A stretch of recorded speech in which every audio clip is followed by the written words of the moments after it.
So for those who uh, might want to learn more from you, you're going to be speaking at the International Hoof-Care Summit this February in Metro Cincinnati area. Tell us a little bit about what you're going to be presenting. Oh, I'm so excited. Um, so what I'm going to be presenting is talking about some kind of how we as a species have gotten here a little bit more in detail, and using, some pictorial things to help with that a little bit. And then also speaking about some of the tools that you can use to, and why they work. That you can use to kind of deal with that. Um, a lot of my work and my studies looks around what a lack of control or getting back control can do for your brain function. So that's a big area of focus for me.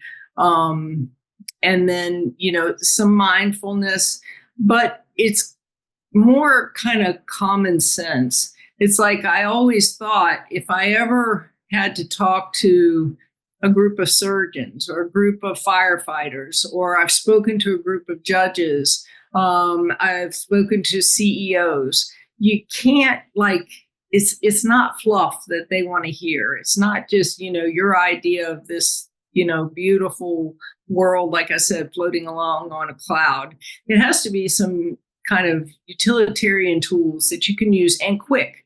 And that was one thing when I was studying at Oxford that was really funny, is that I walked in on the first day and there were people from all over the world studying mindfulness at Oxford.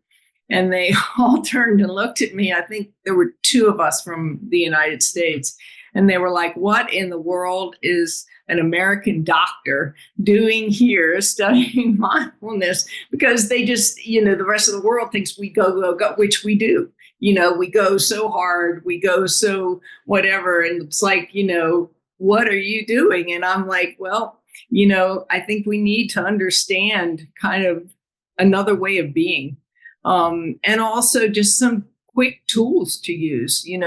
We live in a fast world, so we have to use things that will work quickly, and, help us, and to help each other too. I think some of your questions have been so intuitive, because it's like, what do you do even for another? I mean, farriers are in, a helping profession, and they want to help each other as well. So that's an important thing to understand. What do we look for? What do we see? And when we see it, then it's like, we don't want to see it if we don't have anything we can do about it. So that's Excellent. it. Great. Well, we're looking forward to that. And thank you so much for joining us today. And we really appreciate you taking the time to help the industry.